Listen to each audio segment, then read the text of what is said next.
বাংলাদেশের বাইরে পৃথিবীর বিভিন্ন প্রান্তে যেখান থেকে চ্যানেল আই দেখছেন আপনাদের সকলকে সাদর আমন্ত্রণ তৃতীয় মাত্রা দেখবার জন্য আর কথা বলবার জন্য আমার আজকের অতিথি আমার বায়ে বসে আছেন বাংলাদেশ পরিকল্পনা কমিশনের সদস্য প্রফেসর ডক্টর শামসুল আলম, আমার ডানে রয়েছেন ইনস্টিটিউট অফ মাইক্রো ফিন্যান্সের নির্বাহী পরিচালক প্রফেসর ডক্টর বাকি খলিলি।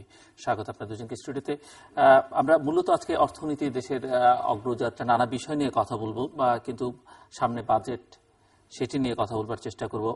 বিশ্বব্যাংকের এটি যে মানদণ্ড, সে মানদণ্ড দেখা যাচ্ছে আনঅফিসিয়ালি বাংলাদেশ ইতিমধ্যেই মধ্যম আয়ের দেশে পরিণত হয়েছে, যদিও আনুষ্ঠানিক স্বীকৃতির এখনো বাকি।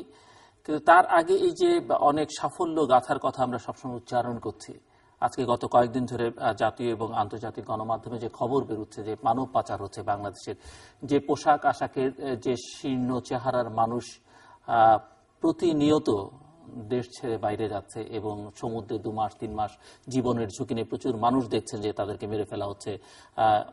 থাইল্যান্ডের, মালয়েশিয়ার গণকবরে বাংলাদেশের মানুষের লাশ পাওয়া যাচ্ছে। সেরকম একটি অবস্থায় কোন পরিস্থিতি হলে কেন মানুষ এভাবে জীবনের ঝুঁকি নিয়ে বাইরে যায়, নিশ্চয়ই জীবিকার তাগিদে যায়। সেক্ষেত্রে বাংলাদেশ কি এই সাফল্য দাবি করতে পারে কিনা যে বাংলাদেশ অর্থনৈতিকভাবে যথেষ্ট পরিমাণে না হলেও সবল হবার দিকে এগিয়ে যাচ্ছে, এবং আন্তর্জাতিক বিশ্বে বাংলাদেশের অর্থনীতি সম্পর্কে যে ভাবমূর্তি সেটি বা কিরকম হতে পারে? ডক্টর শামসুল আলম, আপনি যদি শুরু করেন। দুজনেই আপনারা দারিদ্রতা নিয়েও কাজ করেন, দরিদ্র মানুষের বিষয় নিয়ে কাজ করেন। আপনাকে ধন্যবাদ। অত্যন্ত সুতীক্ষ্ণভাবে আপনি প্রশ্নটি তুলেছেন যে আমরা উন্নয়নে একটি বিশেষ পর্যায়ে এখন অগ্রসর হয়েছি বা উন্নীত হয়েছি, মাথাপিছু আয় অনেক বেড়েছে, নিম্ন মধ্যম আয়ের দেশে উন্নীত হয়েছে আয়ের দিক থেকে মাথাপিছু। তো সেই প্রেক্ষাপটে আজকে যে সাগরভাষী লোকজন আমরা দেখছি, এরা কারা? এই দরিদ্র ছেলে মেয়ে মানে ভুকা নাঙ্গা। একটি বিষয় আমাদের বুঝতে হবে, আমরা যা দেখেছেন সেটি বাস্তবতা, অস্বীকার করা যাবে না। আমাদের জনসংখ্যার দারিদ্র্যের হার ছিল 90-91-তে 57%, সেই হার এখন 24% নেমে এসছে। এর মানে হলো জনসংখ্যার 24%, মানে 1/4 এখনো দারিদ্র সীমার নিচে। দারিদ্র সীমার নিচে অর্থাৎ তারা দৈনন্দিন স্বাস্থ্য রক্ষার জন্য যেটুকু খাবার প্রয়োজন তা খেতে পারে না। স্বাভাবিক একদম গড় মানুষের যে 2122 কিলো ক্যালোরির খাদ্য গ্রহণ সেটা সম্ভব হয় না, তেমন লোক সংখ্যা আপনার দেশে 1/4। কোটিতে বললে বলা যায় প্রায় 3 কোটির উপরে হলো দরিদ্র সংখ্যা। 3 কোটি সংখ্যাটা পৃথিবীতে 103টি দেশ আছে যার লোক সংখ্যা 1 কোটির নিচে। পৃথিবীর 100টি দেশ আছে যার লোক সংখ্যা 1 কোটির নিচে, 103টি দেশ আছে যার লোক সংখ্যা 1 কোটির নিচে। আমাদের দরিদ্রের সংখ্যাই হলো 3 কোটির উপর, 3.25 কোটি বলা যেতে পারে। এই 3 কোটি লোকের দেশের এর মধ্যে আর হতদরিদ্র আছে।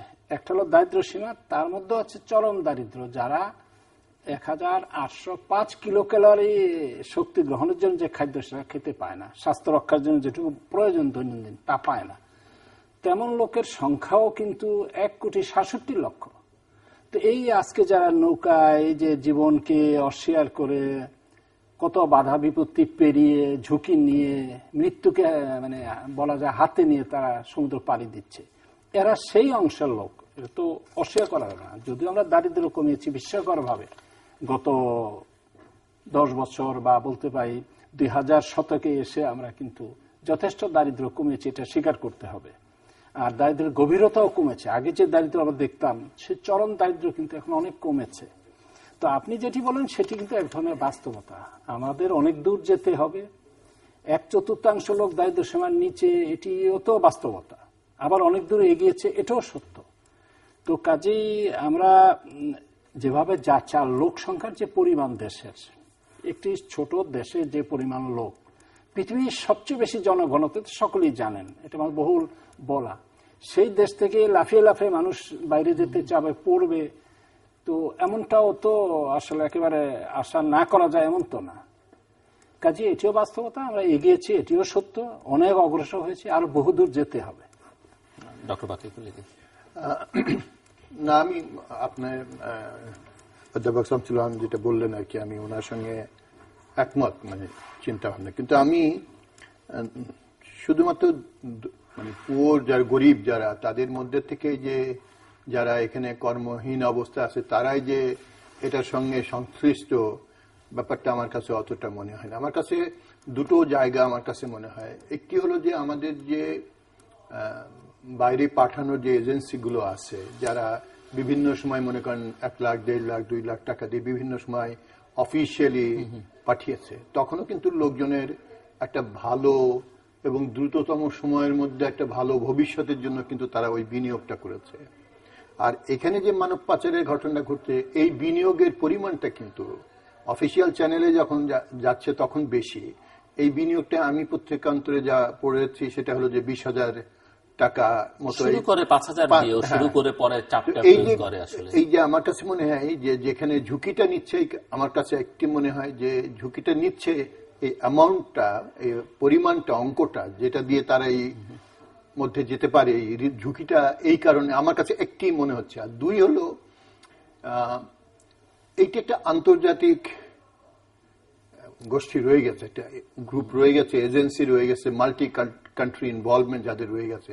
এটা একটা বিশাল আন্তর্জাতিক নেটওয়ার্ক আছে, যে নেটওয়ার্কটা যে সমস্ত জায়গায় আপনার ওই প্রেমিসটা ডেফিনেটলি যেখানে গরিব মানুষের ডেন্সিটি একটু আছে সংখ্যার দিক থেকে হলেও, সেখানে অবভিয়াসলি আমাদের দেশের লোকগুলো তো ওইদিকে যাচ্ছে।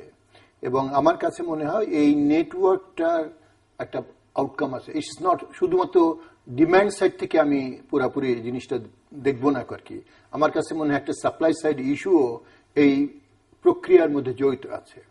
এখানে আমার কাছে মনে হয় সরকারের একটা যে ভূমিকাটা এখন আমরা সরকারে দেখছি, এবং মনে করেন থাইল্যান্ডে, মালয়েশিয়ায়, ইন্দোনেশিয়ায় এখন গভীর সমুদ্রে সার্চ গুলো হচ্ছে, তারা এখন বৈঠকে বসছে। এই প্রক্রিয়াটার মধ্যে আমার কাছে মনে হয় যে সরকারগুলোর মধ্যে একটা গুড গভর্নেন্স, গুড গভর্নেন্স আমি ওই অর্থে বলছি যে একটা মনে করেন কক্সবাজার থেকে আমাদের one of the area, Cox's Bazar থেকে রেগুলার একটা মানব পাচার হয়ে যাচ্ছে, রাতের আধারে হোক দিনের আলোয় হোক।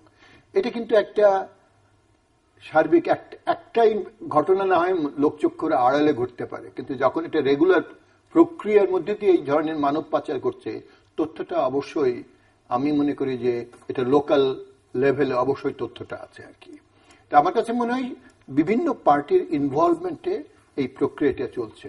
এখন অন্তত একটা জিনিস হয়েছে যে এটা উদ্ঘাটন হওয়ার পরে, যদিও এটা বাংলাদেশের জন্য খুব ভালো ইয়ে না, যেমন আজকে পত্রিকায় আজকে নিউজে দেখলাম যে লিবিয়ান গভর্নমেন্ট বাংলাদেশিদেরকে আর এন্ট্রি দিতে চাচ্ছে না, ইভেন অফিসিয়ালিও না, ভিসায় বন্ধ করে দিচ্ছে, কারণ ওখান থেকে তারা ইউরোপে ঝুঁকি নিয়ে যাচ্ছে।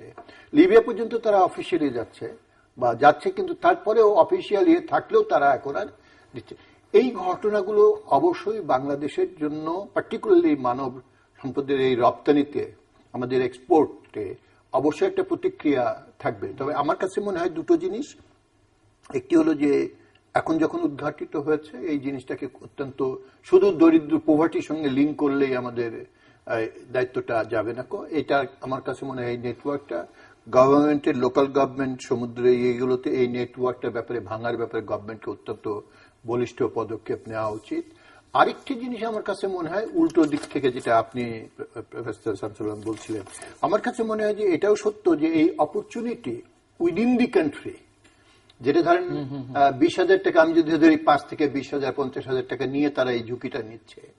এই অপরচুনিটিটা 5 থেকে 20,000 টাকার যে অপরচুনিটিতে বাংলাদেশের ইকোনমিতে অবশ্যই তাদের কাছে, যে এইটাতে কিন্তু একটা লাইভলিহুড এদেশে মেনটেন করছে অনেকেই, কিন্তু এদের সমস্যা একটা মনস্তাত্ত্বিক সমস্যা। যারা এই যাচ্ছেন ঝুঁকিটা নিচ্ছেন, কারণ এরা 50,000 টাকার বিনিয়োগের রিটার্নটা নিয়ে তারা চিন্তিত না, তারা মোটামুটি কনসার্ন হলো যে বেটার ফিউচার, একবার কষ্ট করে ঝুঁকিটা নিয়ে যেতে পারলে ভবিষ্যৎটা উজ্জ্বল। আমার কাছে মনে হয় এটা একটা, তো এই সাপ্লাই সাইড থেকে আমার মনে হয় গভর্নমেন্টের একটু চিন্তা করারও দরকার আছে যে অপরচুনিটি গুলো একটু ক্রিটিক্যালি আমাদের, মানে দিস ইজ অ্যাবাউট টাইম, আমার কাছে মনে হয় এটা বোধহয় একটু চিন্তা করারও দরকার, গবেষণা করারও দরকার, যে যারা এই কাজগুলো করছেন, এই প্রক্রিয়া কেন তারা করছেন, শুধুই কি এই রিটার্নটা লো রিটার্নের কারণে কি হচ্ছে, নাকি অন্য কিছু আছে।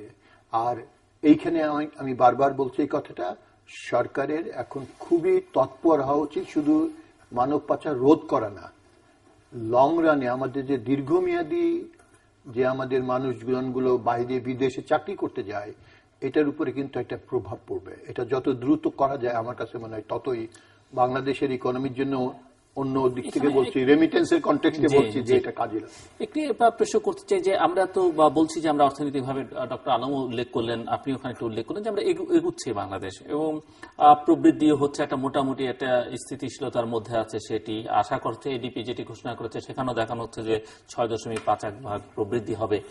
কিন্তু প্রবৃদ্ধি হচ্ছে হিসেব নিকাশে, কিন্তু বৈষম্য তো আসলে বাড়ছে। এই প্রবৃদ্ধি যে হিসেব যে প্রক্রিয়া করা হয় সেটি আসলে কতটা যৌক্তিক সেটি নিয়ে অনেকে প্রশ্ন তুলে থাকেন। দ্বিতীয়ত হচ্ছে যে সম্পদ কিছু মানুষের কাছে কুক্ষিগত হচ্ছে, যদিও দারিদ্র্য সীমার উপরে এখন অনেকে উঠছেন, কিন্তু অনেকে আবার দরিদ্র থাকছেন, দরিদ্র থেকে দরিদ্রতর হচ্ছেন, এরকম অভিযোগ আছে। এখানে নারী পুরুষের বৈষম্যের পাশাপাশি আঞ্চলিক বৈষম্য আছে।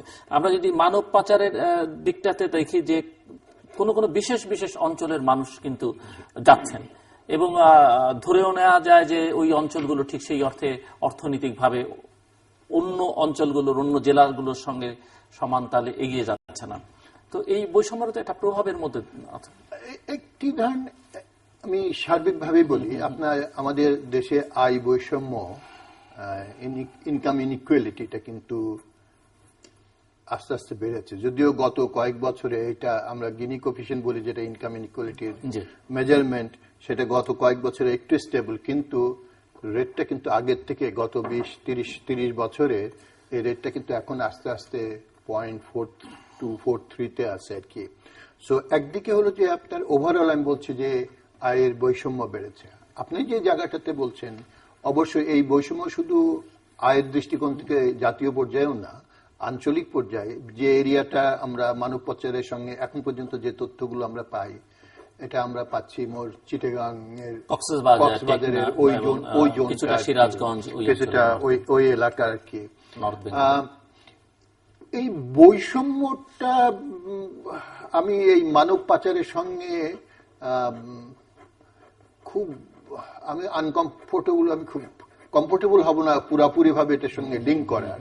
তবে অবশ্যই এটার মধ্যে অর্থনৈতিক কারণ রয়েছে, কিন্তু আমি নিশ্চিত নই যে এই ইনিকুইটি যেটা আছে সম্পদের বা আয়ের এই বৈষম্যতা, এটাই যে প্রভাব করছে মানব পাচারের, এটা আমার জন্য মনে হয়। কারণ ইনিকুইটি বলেন, যেটা বলেন, এটা কিন্তু এটা হয়। আমরা যে প্রাইভেট সেক্টর, যে মার্কেট ওরিয়েন্টেড ইকোনমি আমরা বলছি, আমাদের ইকোনমিতে এখন মেজর ড্রাইভার তো সেক্টর ওয়াইজ কিন্তু প্রাইভেট সেক্টর। এখন আর একটা সময় ছিল এটা পাবলিক সেক্টর এমপ্লয়মেন্টের ক্ষেত্রে বিভিন্ন রকমের ব্যাপার, এখন কিন্তু মেজর ড্রাইভার হলো আমাদের প্রাইভেট সেক্টর ফ্লারিশ করছে প্রাইভেট সেক্টরের কারণে।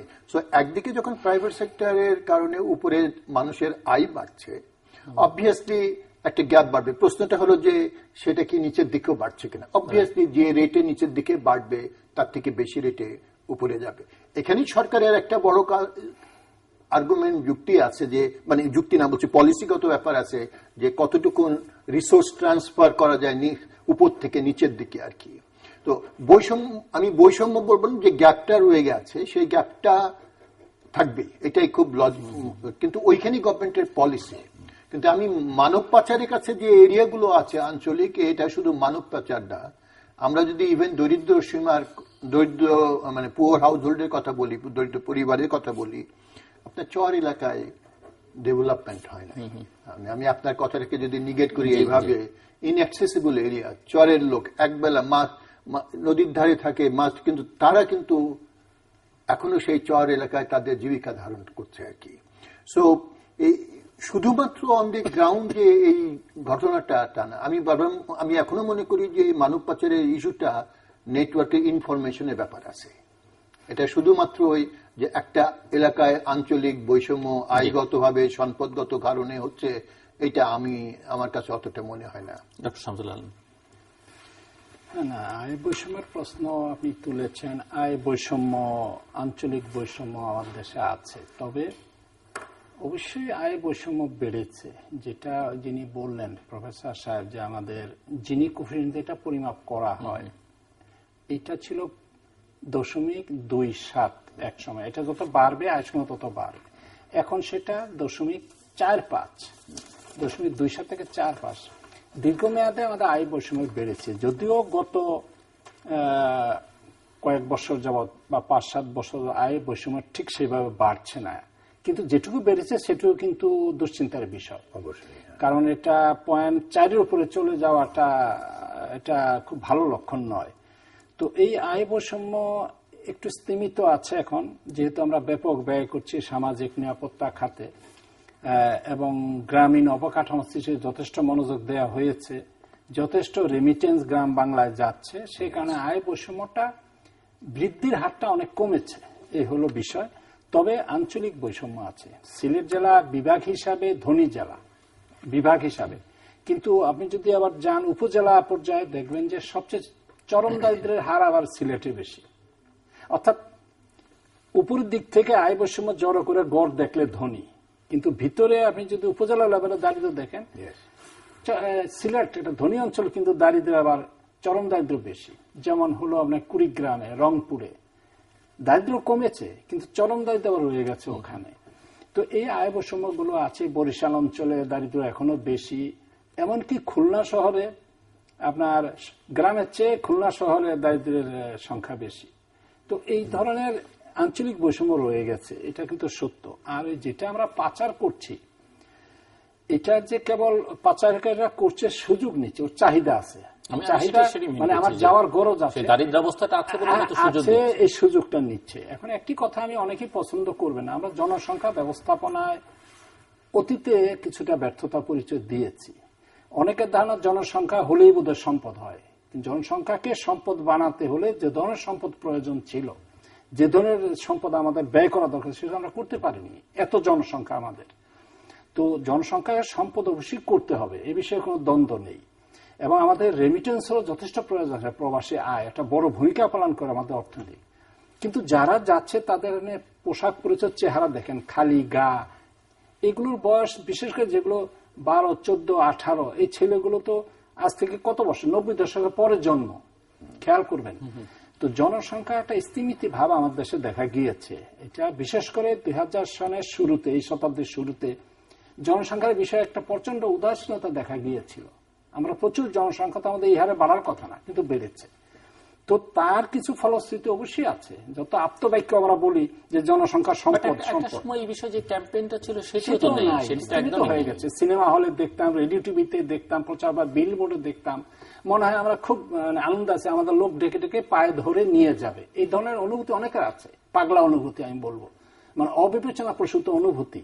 কে আপনাকে পায়ে ধরে নিয়ে যাবে, আপনি সে আশায় বসে আছেন, জন্ম দিবার আমাদের টেনে টেনে নিয়ে যাবে, টেনে নিয়ে যাচ্ছে, ওই সাগরে নিয়ে যাচ্ছে। এখন আমাদের ওই গণকবরে গিয়ে মরতে হচ্ছে। কথাটা আমি বলবো যে তিক্ত, বাট বাস্তব সত্য হলো আমাদের বাস্তবতা আমাদের অনুধাবন করতে হবে, আমাদের ভূমি কতটুকু, আর একটা ভূমিতে কি পরিমাণ জনসংখ্যা থাকে তারও তো একটা পরিবেশগত সংখ্যা আছে। ইচ্ছা মতো জনসংখ্যা এক জায়গায় থাকতে পারে না, অক্সিজেনের প্রয়োজন, গাছগাছড়ার প্রয়োজন, সেটুকু সুযোগ তো আপনার থাকতে হবে।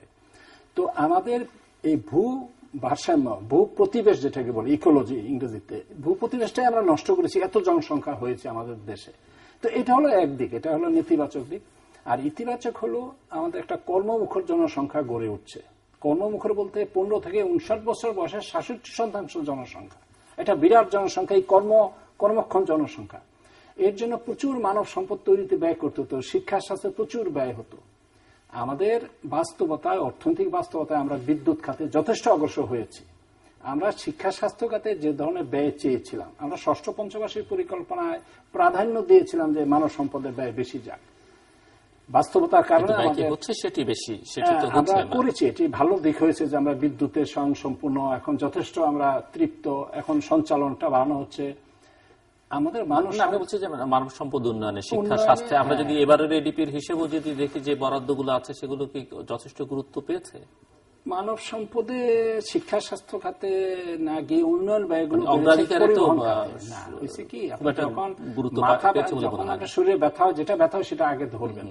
এই মুহূর্তে আমাদের বিনিয়োগ বাড়ছে না, তার একটা কারণ অবকাঠামোগত সমস্যা, বিদ্যুৎ সমস্যা, জ্বালানি, গ্যাস ইচ্ছা মতো বাড়াইতে পারছি না, কারণ ওইভাবে অনুসন্ধান করতে পারছি না।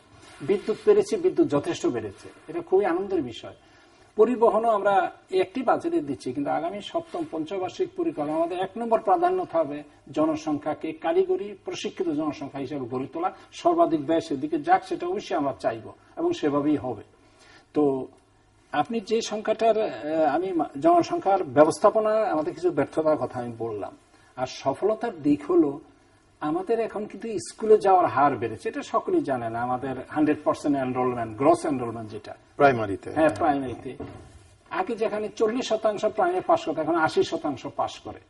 আমাদের এই নারী ছাত্রছাত্রীর সংখ্যা সেকেন্ডারি বলতে ছাত্রীরা বেশি। এমনকি বিশ্ববিদ্যালয়, বঙ্গবন্ধু কৃষি বিশ্ববিদ্যালয় 52% ছাত্রী, 48% ছাত্র একটা ইউনিভার্সিটিতে। এইভাবে কিন্তু একটা সুন্দর আমাদের আগামী দিনগুলো। ডক্টর শামসুল আলম, এই যে এনরোলমেন্ট বাড়ছে বা শিক্ষা গ্রহণের আগ্রহ বা ভর্তি হচ্ছে, পাশ করে বেরোচ্ছে, শিক্ষার মান তো সেই অর্থে বাড়ছে না, বরং মানটা খুবই নিম্নগামী। বরং আপনি এই ধরনের সার্টিফিকেট ধরিয়ে দিয়ে পাশ দিয়ে তাদেরকে আরো কর্মবিমুখ করছেন। আমাদের মানসিকতার মধ্যে কিছু সমস্যা আছে। আমরা একটা কলেজ পেরুলে, ইউনিভার্সিটি পেরুলে আমরা অনেক কাজই করতে চাই না, যেটা হয়তো পৃথিবীর অন্য দেশের সমস্যা না। সো আপনি এই সার্টিফিকেট ধরিয়ে দিয়ে আরো একটা বড় সমস্যাও তৈরি করছেন। না, এই সমস্যা আছে একটি বিষয়, এটা তো শিক্ষার মানের দিকে আসলে তো তেমন এটা আপনি সত্য বলেছেন এবং যথার্থ বলেছেন। এত বিশ্ববিদ্যালয় দেওয়া হচ্ছে, এত বিশ্ববিদ্যালয়, কালকে না পশ্চিম একটা পত্রিকায় দেখলাম যে এর মধ্যে কতগুলো বিশ্ববিদ্যালয়ে কোনো গবেষণার কোনো ন্যূনতম একটি গবেষণা হয় না, বিল্ডিং নাই, একই ফ্লোরে একটা ইউনিভার্সিটি, তাতে লাভ কি? কিন্তু আপনি বিশ্ববিদ্যালয়ে ডিগ্রিধারী একটি ছেলেকে বা মেয়েকে বের করে দিচ্ছেন এবং সে আসলে কিছুই শিখছে না। প্রথম দিকে সমস্যাটা হয়, আমরা সমাধান করি। যেমন প্রচুর ছেলে মেয়ে একসময় ভারতে যেতে চাইতো পড়ার জন্য, বিভিন্ন দেশে যেতে চাইতো। আমরা কিন্তু এটা খেয়াল করুন, গত বেশ কিছু বছর যাবৎ কিন্তু আমাদের এই বাইরে যাওয়ার, অন্তত যে ভারতে পড়ার বিভিন্ন ইনস্টিটিউটে, এখানে কলেজে, সেখানে, সেটা কিন্তু বন্ধ হয়েছে। আমার দেশে হয়েছে। এখন যেটা হয়েছে, প্রচুর প্রতিষ্ঠান, 120টা বিশ্ববিদ্যালয় আপনার সরকারি বেসরকারি মিলে প্রচুর হয়েছে। এখন আমাদের মনোযোগ দেওয়া দরকার, সংখ্যাটা যথেষ্ট হয়েছে। 2045 থেকে আমাদের জনসংখ্যা কমতে থাকবে। কাজে এখন আর বিশ্ববিদ্যালয় বাড়ানোর আমি যুক্তি দেখি না, বরং যেগুলো করেছে আপনি যেটা বললেন, মানের দিকে নজর দেওয়া দরকার, গবেষণার জন্য তহবিল দেওয়া দরকার, শিক্ষার কোর্স কারিকুলাম উন্নয়নে প্রশিক্ষণের উপরে জোর দেওয়া দরকার, শিক্ষকদের বিদেশে পাঠানোর দরকার। এই বিষয়গুলো এখন বিবেচনায় আসা উচিত। তাতে অর্থনৈতিক উন্নতিও হবে, শিক্ষা ব্যবস্থার মানও বাড়বে, মানব সম্পদ তৈরি হবে। এইটা আপনি যে ইস্যুটা তুলেছেন এখন, শিক্ষার মান, যেটা ডক্টর শামসুল আলম ভালোভাবে বলছেন, এটি এখন আমার মনে হয় যে প্রায়োরিটি হওয়া উচিত গভর্নমেন্টের। প্রাইমারি এডুকেশন, ধরেন একটা বেস প্রাইমারি এডুকেশন, একটা সময় literacy rate was very low. So এখন ন্যূনতম শিক্ষাটা তার পাওয়ার অধিকার। মানে এখন যে পর্যায়ে আসছে, সেই প্রাইমারি লেভেলে ন্যূনতম শিক্ষা পাওয়াটা এখন মোটামুটি ইউনিভার্সাল হয়ে গেছে, সবাই পাচ্ছে আর কি। এখন যেটা যে শিক্ষার মানটা আমাদের আরো জরুরি দুটো কারণে। একটি হলো যে আমরা যে মধ্যম আয়ের দেশের, আমরা আপনার বললেন এই জায়গাটাতে যাচ্ছি যখন আমরা, বা আনঅফিসিয়ালি গেছি, সেক্ষেত্রে আমাদের কিছু হায়ার লেভেল, প্রোডাক্টিভিটিটা হায়ার লেভেলে হওয়া উচিত, এবং সেখানে কোয়ালিটিটা। আপনাকে আমি উদাহরণ দিয়ে বলি যে আপনি ভারতের দিকে তাকান, শত শত বিশ্ববিদ্যালয় আছে আন্তর্জাতিক পর্যায়ে, আইআইটি বলেন, আইআইএম, বিভিন্ন দিল্লি স্কুল অফ ইকোনমিক্স বলেন, এরকম অনেক আন্তর্জাতিক হাইলি রেটেড ইনস্টিটিউশন তারা তৈরি করেছে, যারা, আমি জেনেই বলছি যে যারা সরাসরি ভাবে এখান থেকে পড়াশোনা করে ওয়েস্টার্ন কান্ট্রির লেবার মার্কেটে অ্যাক্সেস নিয়েছে। এটা শুধু বাইরের জন্য না, ভারতের ইকোনমিক যে ডাইনামিজমটা এসছে, সেটাকে পরিচালনা করার জন্য আপনার সেই ধরনের কোয়ালিটি লোক প্রয়োজন আর কি। সেটা তারা করছে। আমাদের জন্য এখন এটা জরুরি। এখন আমাদের পলিসি ডকুমেন্টে এখন পর্যন্ত, মানে আমি আশা করি যে আগামী বাজেটে মাননীয় অর্থমন্ত্রী, আমি বেশ কিছু রিভিউ করলাম কিছুদিন যাবত, যে বাজেট স্পেস মানে শিক্ষার ক্ষেত্রে মূলত আমাদের প্রাইমারি এবং মাধ্যমিকের উপরে ফোকাসটা, মেয়েদের শিক্ষার উপরে জোর ছিল। কিন্তু এখন আমি আশা করি যে এই উচ্চ শিক্ষা এবং শিক্ষার মান, ঢাকা বিশ্ববিদ্যালয়ের আমি জাস্ট উদাহরণ, এটা একটা premier institution in this country আর কি, এদেশের। আপনি যে বিশ্ববিদ্যালয়ের শিক্ষক, উনিও আরেক বিশ্ববিদ্যালয়ের শিক্ষক। আমরা যদি খুব ভালোভাবে দেখি যে গবেষণার ফান্ড, উনি ডক্টর শামসুল আলম খুব বলছেন গবেষণার কোনো ফান্ড নাই। সরকার যে বাজেটটা বিশ্ববিদ্যালয়কে দিচ্ছে তার ৮০ থেকে ৮৫% বেতন খাতেই ব্যয় হচ্ছে। গবেষণার এখানে একজন শিক্ষক যখন গবেষণা করতে চায় সেই গবেষণার ফান্ড পাওয়াটা অত্যাধিক কঠিন হয় এবং মূলত অ্যাবসেন্ট বললেই বলা চলে আর কি। সেক্ষেত্রে গবেষণা যত বেশি একটা বিশ্ববিদ্যালয়ের পর্যায়ে হবে, ওই নতুন জ্ঞানই কিন্তু শিক্ষার মানটাকে বৃদ্ধি করবে এবং একটা চ্যালেঞ্জিং শিক্ষার পরিবেশ ওই বিশ্ববিদ্যালয়গুলোতে হবে। যতক্ষণ পর্যন্ত এটা না হবে আমরা মৌখিকভাবে ধরেন শিক্ষার মান বলি, যেমন উনি বললেন যে এইটা অত্যন্ত মূল্যবান কথা বলেছেন অধ্যাপক শামসুল আলম, যে বিশ্ববিদ্যালয় শিক্ষকদের প্রশিক্ষণ, মানে আমি বিশ্ববিদ্যালয় শব্দটা বলি যে এখন কিছুটা সরকারি ফান্ড, গত 10 বছর বেশ কিছু সরকারি ফান্ড এসে, কিন্তু যত বিশ্ববিদ্যালয়ের শিক্ষক আছে এখন বেশিরভাগই কিন্তু তারা স্কলারশিপ পায় না।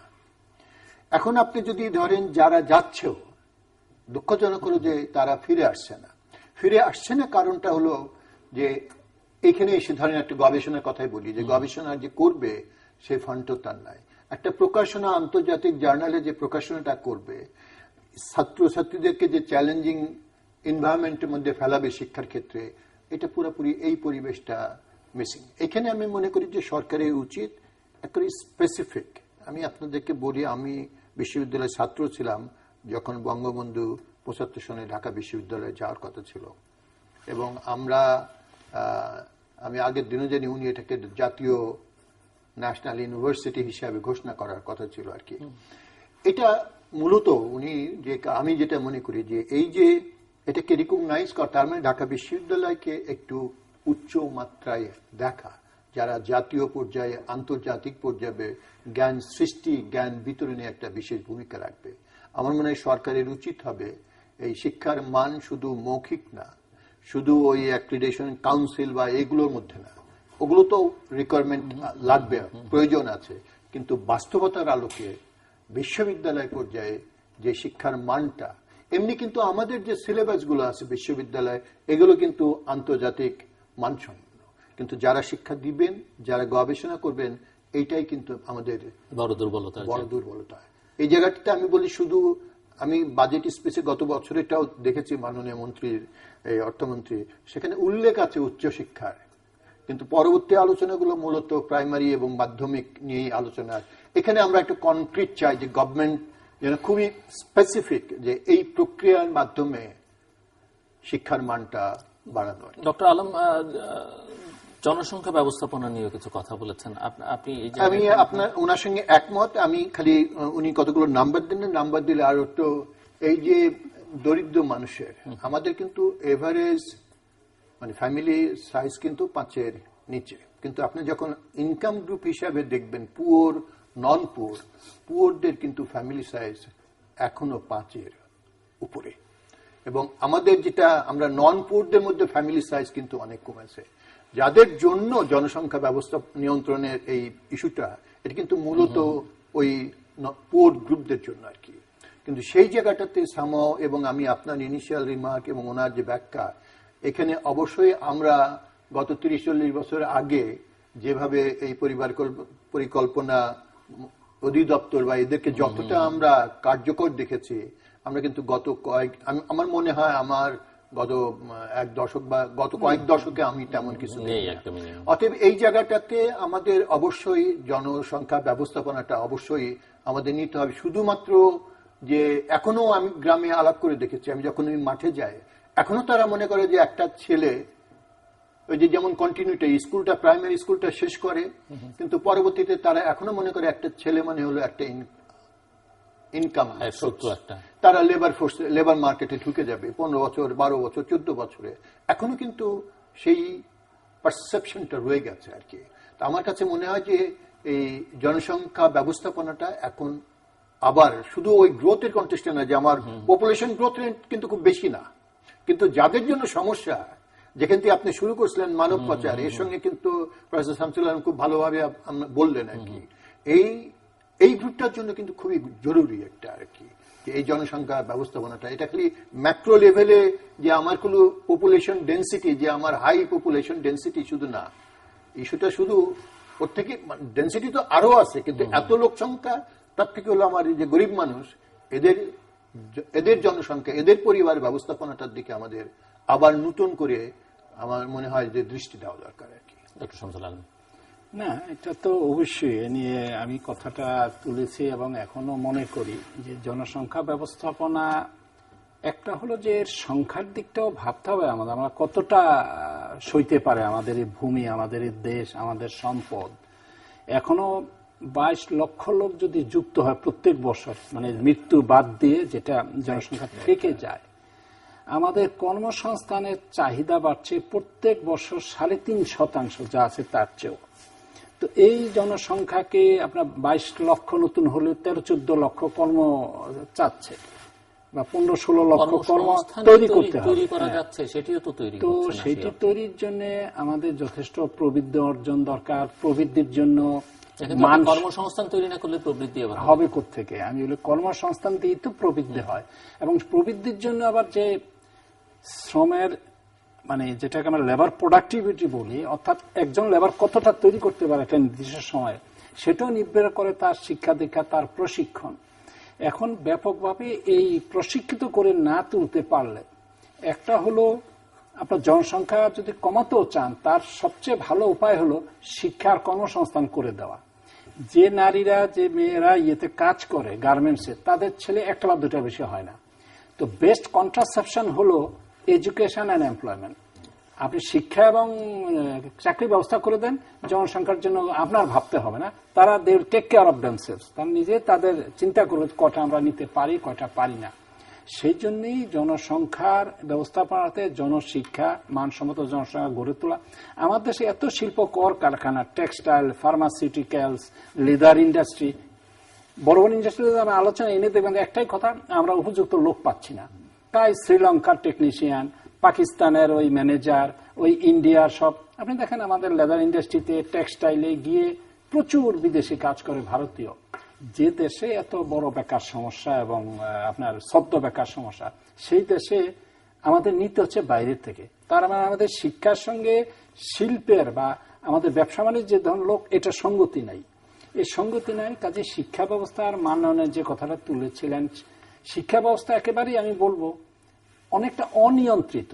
আমরা স্বাধীনতা বিষয় দিয়েছি, সেটা ভালো, কিন্তু এর মানে অনিয়ন্ত্রিত থাকার তো কথা নয়। সেখানে শিক্ষা ব্যবস্থা কি যাচ্ছে, কি পড়ানো হচ্ছে, শিক্ষকেরা বিশ্ববিদ্যালয়ের সরকারি শিক্ষক এবং ছাত্রবৃন্দ, সরকারি বিশ্ববিদ্যালয় দেখবেন রাজনীতির যথেষ্ট বেশি সময় ব্যয় করে। ছাত্র প্রচুর একটা ইস্যু পেলে মাসের পর মাস মিছিল স্লোগান করতেছে। মিছিল স্লোগান খারাপ নয়, জাতীয় ইস্যুতে আমি এটা স্বাগত জানাই। ওই একজন আপনার পহেলা বৈশাখ যেটা হয়েছে, এটা নিন্দনীয়। এই লেখাপড়া ছেড়ে ছেলে মেয়েরা বারবার 2 মাস 3 মাস ধরে মিছিল মিটিং করছে, সেটা আবার সরকারি বিশ্ববিদ্যালয়। বেসরকারি তারা যায় যেটুকু পড়াশোনা। সেটি আবার ওই যে যারা অন্যায় করলো তাদেরকে যাদের ধরবার কথা, তারা যখন ধরে না, তখন ছাত্ররা কি করবে? ছাত্ররা যখন প্রতিবাদ করে, যাদের ধরবার কথা তারাই তো আবার ছাত্রদের উপর চড়াও হচ্ছে। সরকারি বিশ্ববিদ্যালয়ের ছাত্র সেই দায়িত্ব বহন করবে, আর বেসরকারি ব্র্যাক ইউনিভার্সিটি, বড় বড় ইউনিভার্সিটি যারা ভালো ভালো ডিগ্রি সার্টিফিকেট নিচ্ছে, সেই দায়িত্ব কোথায়? আমি তাদের প্রতিবাদ করার আমি বিষয়টাকে ইয়ে করি না, এটা যথেষ্ট ঠিক আছে, কিন্তু সেটা কতদিন? লেখাপড়া বাদ দিয়ে, আপনি সব বাদ দিয়ে এটার জন্য সিভিল সোসাইটি কই? এত আমাদের সিভিল সোসাইটির কথা বলে, এত এনজিও তৈরি করছি, মধ্যবিত্ত শ্রেণী তৈরি করছি। প্রতিবাদ সেখান থেকে আসতে হবে। ছাত্রের কাজ ছাত্রে করবে, সে প্রতিবাদ করুক, 1 দিন 2 দিন 3 দিন অবশ্যই প্রতিবাদ করবে, টোকন করবে। কিন্তু আপনি দেখবেন যে আজকে 3-4 মাস হয়ে গেল, একের পর এক মিটিং আছে। সেটা তো আর এখন 60-এর দশক নেই। স্বৈর শাসকদের, উপনিবেশবাদীদের বিরুদ্ধে যে আন্দোলন সংগ্রাম করেছি, আমরা করেছি 60-এর দশকের ছাত্রছাত্রী বিশ্ববিদ্যালয়ে। আমরা এখন তো সামাজিক ইস্যুতে তো এরকম সামাজিক ইস্যু কিন্তু ইনফ্রিকুয়েন্ট, এগুলো খুব। হ্যাঁ, আমি সেটাই বলতে চাচ্ছি, আমি অবমূল্যায়ন করছি না, বিষয়টা গুরুত্বপূর্ণ। কিন্তু কথা এই গুরুত্বের ভার বহনটা কেবল সরকারি বিশ্ববিদ্যালয়ের ছাত্রছাত্রী করতে হবে কেন? আমার প্রশ্ন সেটাই। কাজী এর প্রতিবাদ সাধারণ জনগণ থেকে আসতে হয়, আসবে, 1000 বার আসুক, আসবে না কেন? আপনার শাহবাগ মঞ্চ তৈরি হয়েছে, জাগরণ মঞ্চ হোক না, এরকম 10টা মঞ্চ, আমাদের আপত্তি নেই। কিন্তু আমি যে কথা বলতে চাচ্ছি, বিশ্ববিদ্যালয়ের শিক্ষক ছাত্রছাত্রী বিশেষ করে সরকারি এত ব্যয় করা হচ্ছে পাবলিক মানি। আমি বলবো কোথায় শিক্ষকদের জবাব? আমি নিজে শিক্ষক বিশ্ববিদ্যালয়ের, আপনি প্রফেসরের সংখ্যা সবচেয়ে বেশি, লেকচারার হতে নাই, 5 ভাগের 1 ভাগ। সেটা একটা বড় কারণ আপনারা দুজনই ভালো বলতে পারবেন যে এখন যত দ্রুত লেকচারার থেকে প্রফেসর হয় এবং সেই পাবলিকেশন ছাড়া, সেই গবেষণা ছাড়াই প্রমোশন হয়ে যাচ্ছে এবং রাজনৈতিক বিবেচনা হচ্ছে, মানে রাজনৈতিক বিবেচনা, আমি রাজনৈতিক দল মিন করছি না, বিশ্ববিদ্যালয়গুলোতে যারা ক্ষমতাবান তারা তাদের সুবিধা মতো পত্রিকা ছাপা হচ্ছে, সেটাও পাবলিকেশন। একটা হলো আমাদের বেতন ভাতা কম, আর এই যে বিশ্ববিদ্যালয় অপব্যবস্থাপনা, এটাকে উন্নতি করার জন্য আমার কথাটা আপনি অন্যভাবে নেন না, প্রতিবাদকে আমি কিন্তু নিন্দা জানাচ্ছি। একটি অংশই কি দায়িত্ব বহন করে প্রতিবাদের, সমাজে আর বৃহৎ অংশ কোথায়? যাদের লেখাপড়া তাদের লেখাপড়া করতে দিন, যে শিক্ষকদের পড়ানোর কথা তাদের পড়াতে দিন। তো এগুলো পড়াশোনা আমি না করে যদি অন্যতা করি, মানে তাহলে মান বাড়বে কি করে? কিন্তু এইখানে একটা আপনার শুধুমাত্র ওদের না, এখন একটা জায়গায় একটা স্টুডেন্ট, আমি অন্য ইনস্টিটিউশন সাইড থেকে বলছি যে আমাদের যদি পরিবেশটা, প্রক্রিয়াটা, শিক্ষার মানটা চ্যালেঞ্জিং এনভায়রনমেন্টের মধ্যে যদি আমরা স্টুডেন্টকে দিয়ে নিয়ে যেতে পারি সেই প্রক্রিয়াটার মধ্যে। আজকে আপনি প্রাইভেট ইউনিভার্সিটির কথা বললেন যে এগুলো হচ্ছে না, কারণ প্রাইভেট ইউনিভার্সিটি, বেসরকারি বিশ্ববিদ্যালয়গুলোতে এখনো রাজনৈতিক তৎপরতা নাই বা ওরা অ্যালাউ করে না। তাদের সামাজিক দায়িত্ব কোথায়? আমি খারাপ বলছি না, সেটাই দরকার। এটা আপনার শুধু পাবলিক ইউনিভার্সিটি, এটা হলো প্রাইভেট সেক্টর পাবলিক সেক্টরের ব্যাপার। এটা আপনি যে কথাটা বললেন এটা শুধু বিশ্ববিদ্যালয় না, এটা পাবলিক সেক্টর বললে আমি বলি যে বিভিন্ন জায়গাতেও একই রকম। আমি বলছি এটা দক্ষ অদক্ষ, মানে একটা প্রাইভেট ইউনিভার্সিটিতে সে তার নিজের পয়সায় বাবা মার একটা ইনভেস্টমেন্ট করছে। আমি বহু ছাত্রছাত্রীকে আমি দেখেছি যারা বিশ্ববিদ্যালয়ে চান্স পেয়ে, মানে ঢাকা বিশ্ববিদ্যালয়ে চান্স পেয়ে পড়ে নাই, কারণ যে এখানে 1 বছর দেরি হবে, আমার এখানে 1-2 বছর লাগবে, আমি প্রাইভেট বিশ্ববিদ্যালয়। আমি কথাটা ইঙ্গিত করছি, আর কিছু না।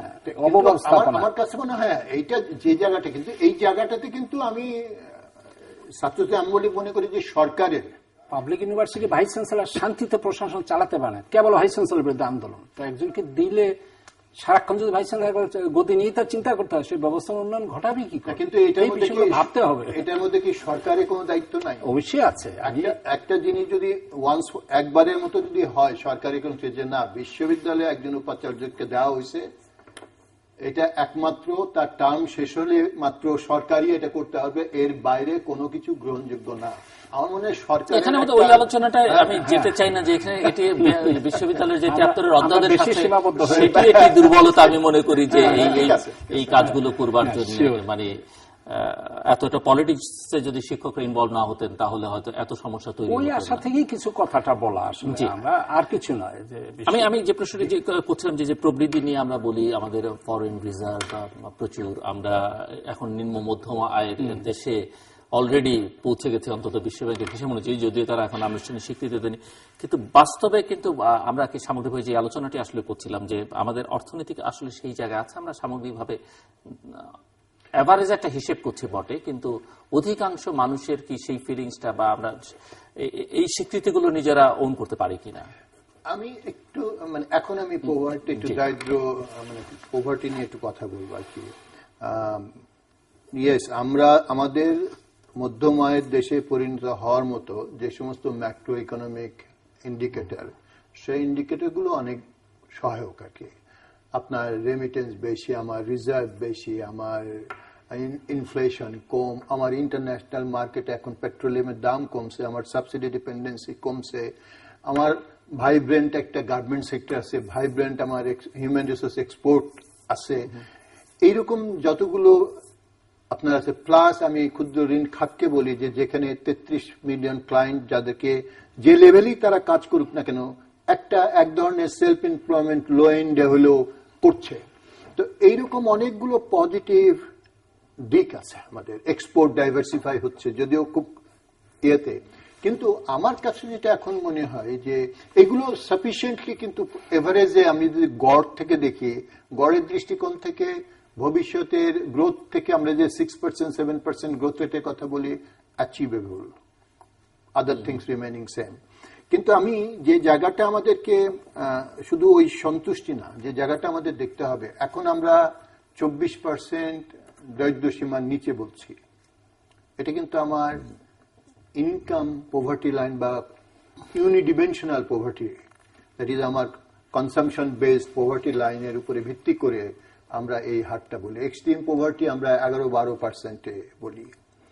এখন আমি যেটা এখন ইস্যুটা আনছি সেটা হলো মাল্টিডিমেনশনাল, কারণ একটা মধ্যম আয়ের দেশ হলে সমস্ত জনগোষ্ঠী বিভিন্ন পর্যায়ের কমিউনিটি লেভেলের কতগুলো বেসিক অ্যাক্সেস থাকা উচিত। সেটা হলো মাল্টিডিমেনশনাল পভার্টি যদি আমরা ধরি, সেই রেটটা কিন্তু তখন আর 24-এ থাকে না। মানে মাল্টিডিমেনশনাল পভার্টি শুধু আপনার আয়ের অ্যাক্সেস না, মানে আপনার ফুড কনসামশনের অ্যাক্সেস না, access to education, access to health, আপনার access to your quality life, access to social services, এরকম 5-6টা ডিমেনশন আছে। যে ডিমেনশনগুলো যদি আমরা ধরি, তখন কিন্তু আর ওই দরিদ্র লোকের সংখ্যা কিন্তু আর 24 ভাগে থাকবে না আর কি। আমরা এমনি সম্প্রতি কিছু এস্টিমেট আমরা জাস্ট একটু গরিব মানুষদের মধ্যে আমরা করছি আমাদের ইনস্টিটিউট থেকে, নর্থ ওয়েস্ট গ্রেটার রংপুরে। ইউনিডিমেনশনালি আমরা ওই যে ইনকাম এর উপরে ভিত্তি করে যে আমরা গবেষণা প্রায় 6 বছর একই হাউস হোল্ডকে নিয়ে করছি, সেখানে আমরা দেখেছি যে ওইখানে দরিদ্র সীমার নিচে মাত্র, যেটা একসময় ছিল 70-72%, ওটা কমে 26%। কিন্তু যখনই আমরা এই মাল্টিডিমেনশনাল পভার্টি, বহুমাত্রিক দারিদ্রতা নিচ্ছি, তখন কিন্তু এই রেটটা আর আমরা 26-এ নয়, তখন এই রেটটা 52-তে চলেছে। এখন আমার কাছে যেটা মনে হয় যে আমার সাস্টেনেবল ডেভেলপমেন্ট, যদি আমার মিডল ইনকামের যে characteristics, quality of life, it's not only based on your average income, এই মধ্যম আয়ের সঙ্গে সঙ্গে মানুষের একটা বাইরের লোকের একটা কতগুলো এক্সপেকটেশন থাকে, আমাদের ভিতরের সমাজের কিছু এক্সপেকটেশন থাকে। এই এক্সপেকটেশন গুলো হলো এই বহুমাত্রিক যে দিকগুলো আছে সেইগুলোতে অ্যাক্সেস, কোয়ালিটি অফ লাইফকে নিশ্চিত করা আর কি, আমার স্বাস্থ্য সেবাকে নিশ্চিত করা। আমরা যে অনেকক্ষণ ধরে আলোচনা করলাম শিক্ষা এবং শিক্ষার মান নিয়ে, সেই জিনিসগুলো আছে। তো আমার কাছে মনে হয় যে এই জিনিসগুলোকে এখন গভর্নমেন্টের উচিত, মানে এটা অলরেডি আলোচনা হচ্ছে এবং বেশ কিছু অগ্রগতি হয়েছে। আপনি যদি দেখেন বিদ্যুতের ক্ষেত্রে বিশাল, আমার লেটেস্ট আমরা এখনো রিলিজ করি নাই, সামনে মাসে রিলিজ করব, আমরা একটা আমাদের ইনস্টিটিউট থেকে ন্যাশনাল সার্ভে করেছি। 70% পরিবার এখন বিদ্যুৎ, গভর্নমেন্টের এস্টিমেটের কাছাকাছি আমাদের 70 ভাগ, আর আমাদেরটা হলো 2014 জানুয়ারি ফেব্রুয়ারির এস্টিমেশন, 70 ভাগ পরিবার এখন বিদ্যুতে আছে। শহর এলাকায় এই হারটা প্রায় 92%, গ্রামে একটু কম। এখানে কিন্তু একটা গতিশীল অর্থনীতির জন্য কিন্তু অ্যাক্সেস টু ইলেকট্রিসিটি খুবই প্রিকন্ডিশন, নেসেসারি কন্ডিশন। এটা যদি না থাকে তাহলে আর আমরা যত বিনিয়োগের কথা বলি কোনটাই কাজ করবে না। আমাদের ইনফ্রাস্ট্রাকচার ডেভেলপমেন্টের উন্নয়নে প্রচুর হচ্ছে, এবং আগামীতে আমরা দেখব যে পদ্মা সেতু এটা যখন শেষ হবে, তখন পুরো বাংলাদেশের ইকোনমি আপনার ইন্টিগ্রেটেড হবে। সো আমার কাছে এখন মনে হয় স্বাস্থ্য সেবাতে খেয়াল রাখতে হবে, আমার জীবনের মান উন্নয়নের দিকে খেয়াল রাখতে হবে, শিক্ষার এবং শিক্ষার মানের দিকে আমাদের খেয়াল রাখতে হবে।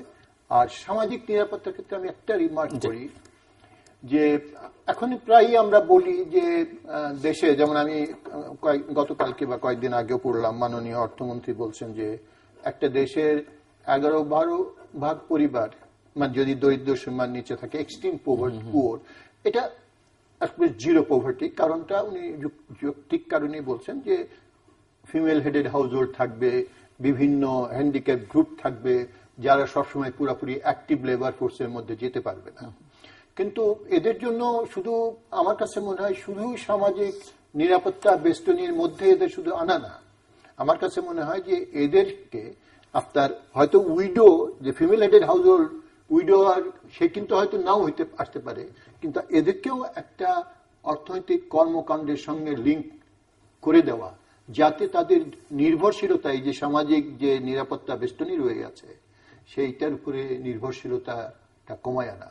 অতএব এই পরিবারগুলোকেও আমাদের মনে হয় কোনো না কোনো ভাবে অর্থনৈতিক কর্মকাণ্ড মধ্যে জড়িত। আদারওয়াইজ আমরা কিন্তু 11-12%, শুধু আজকে বলছি, এটা শুধু না, আমাদের পপুলেশনে কিন্তু গড় আয় কিন্তু এখন অনেক বেড়ে গেছে মানুষের।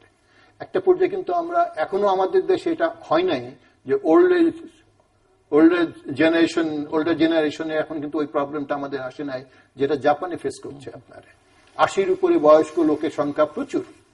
আমাদের দেশেও কিন্তু এই জিনিসটা সামনে আসবে, যদিও এখন এটা নাই। তো আমার মূল বক্তব্যটা হলো যে মাল্টিডিমেনশনাল বহুমাত্রিক দিকটা এখন আমাদের বিশেষ নজর দিতে হবে, অ্যাড্রেস করতে হবে। ডক্টর শামসুল আলম,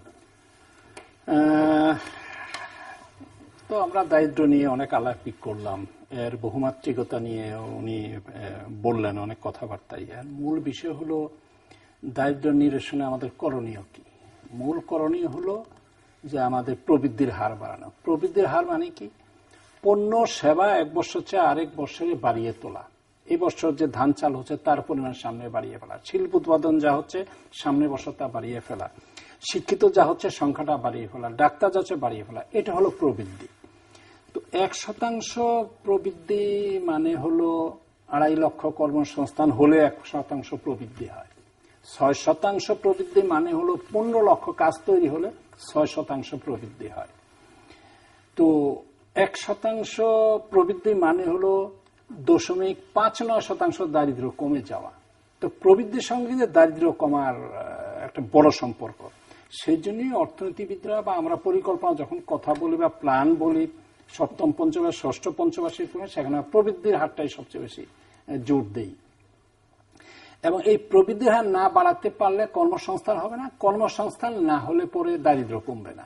কাজে মূল বিষয় হলো দেশে প্রবৃদ্ধি বাড়ানো। সুখের বিষয় হলো গত 6 বছর যাবৎ আমাদের প্রবৃদ্ধির হার 6% উপরে আছে। এটি কিন্তু বিশ্বের যে কয়টি দেশ অধিক প্রবৃদ্ধি অর্জন করছে, তার মধ্যে কয়েকটি দেশ, তার মধ্যে বাংলাদেশ একটি অন্যতম দেশ।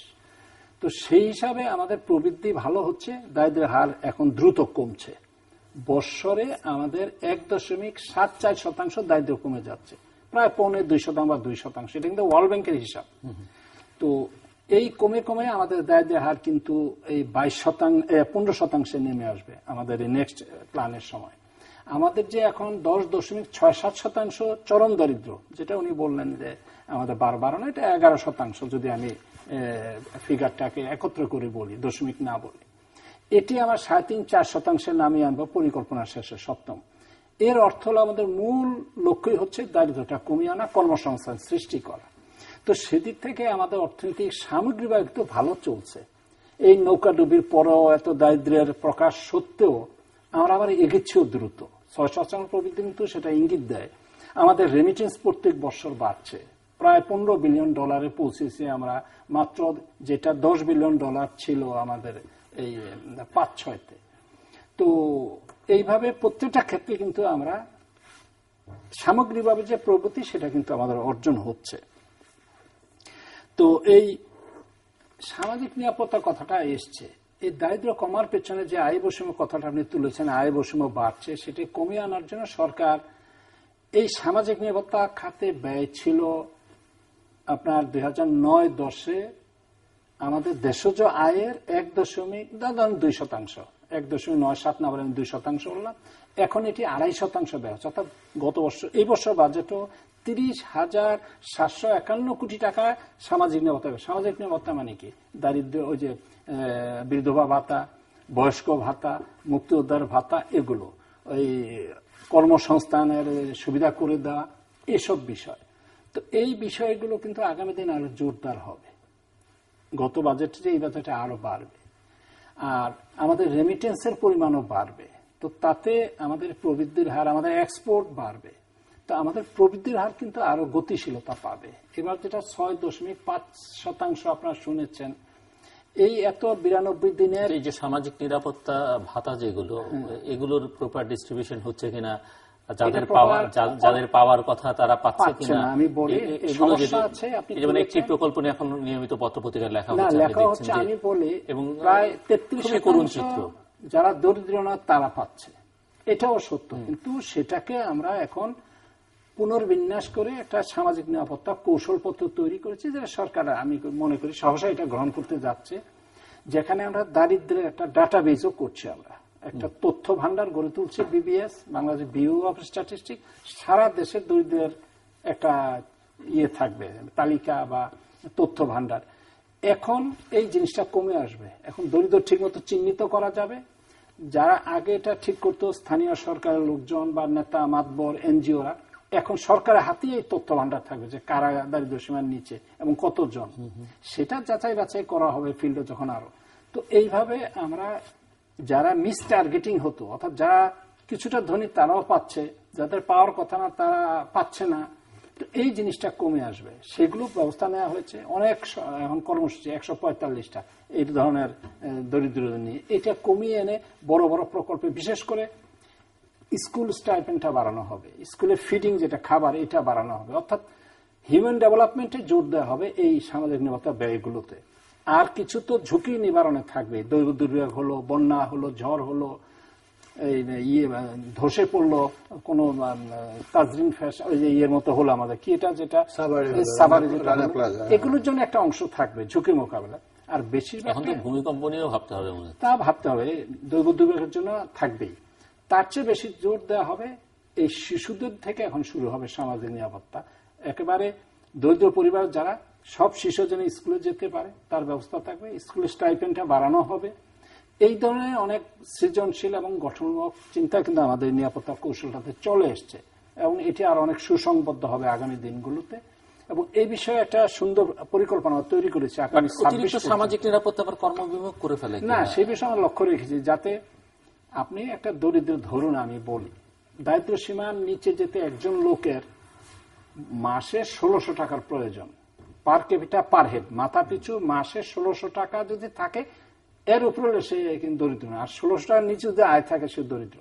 আপনার কোনো ভাতাই কিন্তু আমরা 1600 দিচ্ছি না, 300 আছে, এটা কেন হয় আমি 600 করলাম, তাতে তো আমরা 1600 প্রয়োজন মিটবে না।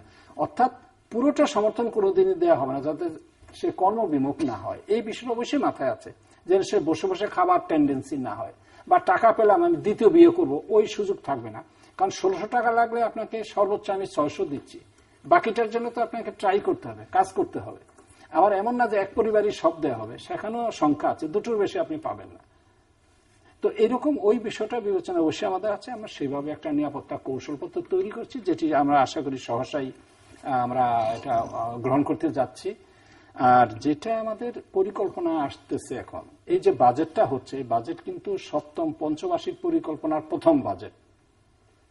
এই বাজেট প্রায় 3 লক্ষ কোটি টাকার বাজেট হতে যাচ্ছে, যেখানে 1,996,000 কোটি টাকার উন্নয়ন বাজেট হয়েছে। এই বাজেটেরও মূল বরাদ্দটা যাচ্ছে উন্নয়ন ব্যয়ে, যেটা ওই যে পরিবহন খাতে আমাদের সমস্যাগুলো কাটিয়ে ওঠা, রাস্তাঘাট প্রশস্ত করা, বন্দর গড়ে তোলা। আর দ্বিতীয় যাচ্ছে যে বিদ্যুতের ব্যাপারে এখনো কিন্তু আমাদের যথেষ্ট ইয়ে রয়েছে। হ্যাঁ, তো বিদ্যুৎ আপনি জানেন যথেষ্ট নিজেরাই দেখতে পাচ্ছেন স্বাবলম্বী হয়েছে, এবং এটা আরো বাড়বে। বৃহৎ বৃহৎ কিছু প্রকল্প চলে আসছে, যেখানে 1000, 1200, 2000, 3000 মেগাওয়াট তৈরি হবে। আমাদের পারমাণবিক বিদ্যুৎ কেন্দ্রটা কাজ দ্রুত এগিয়ে চলেছে। মাতার বাড়িতে আপনার 36,000 কোটি টাকা প্রকল্প নেওয়া হয়েছে। রামপাল, হইচি যারাই করুক, যে কোনো উন্নয়ন কাজে কিছু না কিছু ধ্বংস করেই হতে হয়। আপনার ডেভেলপমেন্ট হচ্ছে ডিস্ট্রাকটিভ ক্রিয়েশন না, ডেভেলপমেন্ট মানে হচ্ছে ডিস্ট্রাকটিভ ক্রিয়েশন, কিছু ধ্বংস না। হাজার হাজার গ্রাম ধ্বংস না করলে ঢাকা শহর হতো কোথেকে? চিরন্তন কথা। আপনি এটা তো চিরন্তন। ডেভেলপমেন্ট মানে ডিস্ট্রাকটিভ ক্রিয়েশন। আমরা একেবারে শেষ প্রান্তে 1 মিনিট যদি আর কিছু যোগ করার থাকে, একটা অন্য এরিয়া একটু বলতে চাই আর কি। আপনার সময় আমি জাস্ট একটা জিনিস যেটা আলোচনা হয় না, কিন্তু আমি মনে করি যে আমাদের যে অর্থনৈতিক প্রবৃদ্ধি করার পিছনে ওনার যেটা, এই ওয়েস্টার্ন কান্ট্রি তো পশ্চাত্য দেশেও কিন্তু শুধুমাত্র প্রবৃদ্ধি অর্জনের মাধ্যমে পুরাপুরি কখনোই দারিদ্র্য বিমোচন হয় না, এটা হলো বাস্তবতাটা আর কি। তবে সেটি সেইটার ড্রাইভার হলো, কিন্তু আমরা বারবারই বলছি যে প্রাইভেট সেক্টর বাংলাদেশের জন্য, কিন্তু একটা বড় লিকেজ আমাদের সিস্টেমে রয়ে গেছে, সেটি হলো পাবলিক সেক্টরে যে বড় রকমের সাবসিডি আমাদেরকে দিতে হয়। গভর্নমেন্ট এখনো কেন পাবলিক এন্টারপ্রাইজ গুলোকে ধরে রাখছে? কারণ এটা একটা ব্লিডিং, মানে ইকোনমিতে এটা একটু থামা উচিত, তাহলে ইকোনমি আপনাকে একটু গতিশীলতা। এবার 6,000 কোটি থেকে 7,000 টাকা সাবসিডি কমে আসতেছে, এটা একটি ভালো লক্ষণ, অর্থাৎ এটাকে উন্নয়ন কাজে ব্যয় করা। আমরা ভালো লক্ষণ মাথায় রেখে শেষ দর্শক আমরা অনুষ্ঠানের শেষ প্রান্তে তৃতীয় সম্পর্কে আপনারা লিখতে পারেন ডাক, ইমেল, SMS এর মাধ্যমে, ইন্টারনেট আমাদের অফিসিয়াল ওয়েবসাইট অথবা সোশ্যাল মিডিয়াতে যেসব পেজ রয়েছে সেসব পেজে আপনাদের মতামত রাখতে পারেন। আর আপনাদের মতামতে আমাদের অনুষ্ঠান তৃতীয় মাত্রা আপনি দেখতে পাবেন প্রতি বৃহস্পতিবার এবং শুক্রবার বাংলাদেশ আমরা দুটো, বুধবার দুপুর 11:30 এবং শুক্রবার দুপুর 1:05 দেখবার আমন্ত্রণ। প্রফেসর ডক্টর বাকি খুলিলি এবং প্রফেসর ডক্টর শামসুল আলম, অসংখ্য ধন্যবাদ আপনাদের দুজনকে। দর্শক মণ্ডলী, আমরা কথা বলছিলাম বাংলাদেশের অর্থনীতি এবং দারিদ্রতা নিয়ে অনেক কথা হয়েছে এবং বাংলাদেশ এগিয়ে যাচ্ছে, আরো অনেক দূর বাংলাদেশকে যেতে হবে, আমার দু অতিথি একমত। তবে একথাও মাথায় রাখতে হবে যে বাংলাদেশের 1/4 মানুষ এখনো দারিদ্র সীমার নিচে আছে। ওনারা অনেকগুলো বিষয়ের উপরে জোর দিয়েছেন যে এই এগিয়ে যাবার পথে যে কাজগুলোর দিকে এখন বাংলাদেশকে সবচেয়ে বেশি জোর দিতে হবে সেটি হচ্ছে আমাদের জনসংখ্যা ব্যবস্থাপনার উপরে জোর দিতে হবে, শিক্ষার উপরে, বিশেষ করে শিক্ষার মানের উপরে, এবং আরো বিশেষ করে বললে উচ্চশিক্ষার উপরে, উচ্চ শিক্ষায়তনগুলোতে যারা শিক্ষা দান করেন তাদের মান উন্নয়নের ব্যাপারে নজর দিতে হবে, স্বাস্থ্যসেবার উপরে নজর দিতে হবে, অবকাঠামোর দিকে আরো মনোযোগ দেওয়া প্রয়োজনীয়, এবং সেই সঙ্গে শেষ প্রান্তে এসে অনেক পাবলিক সেক্টরকে সরকার নিজে ধরে রাখছে এবং এই যে ভর্তুকি দেওয়ার যে প্রবণতা সেটি কমিয়ে আনবার কথা প্রফেসর ডক্টর বাকি খলিলি বলেছেন। ডক্টর শামসুল আলমও বলেছেন যে এবারই অনেকখানি প্রায় 7,000 কোটি টাকা সম্ভবত তাই উল্লেখ করলেন যে এটি কমিয়ে আনা হচ্ছে আগামী বাজেটে। সো সেই দিক থেকেও খানিকটা অগ্রগতি, কিন্তু দরিদ্র মানুষের উন্নয়নের দিকে, আয় বৈষম্য কমিয়ে আনার দিকে নজরটা বেশি না দিলে আমরা যতই বলি না কেন প্রবৃদ্ধি হচ্ছে, আমাদের ব্যাংকের রিজার্ভ বাড়ছে, কিংবা আমরা নিম্ন মধ্যম আয়ের দেশে পরিণত হচ্ছে, সেটি আসলে হয়তো কাগজে কলমে হবে কিন্তু মানুষের বোধের মধ্যে সেটি থাকবে না। এবং মানুষ যদি সেরকম বোধ নিজেরা ব্যক্তি পর্যায়ে প্রতিটি মানুষ বাংলাদেশের নাগরিকরা না করতে পারেন তাহলে ওই সাফল্য আসলে শেষ পর্যন্ত তেমন কোনো সাফল্য হিসেবে ধরা পড়বে না। দর্শক, আমাদের সঙ্গে থাকবার জন্য অসংখ্য ধন্যবাদ, আপনাদের সবার জন্য শুভকামনা।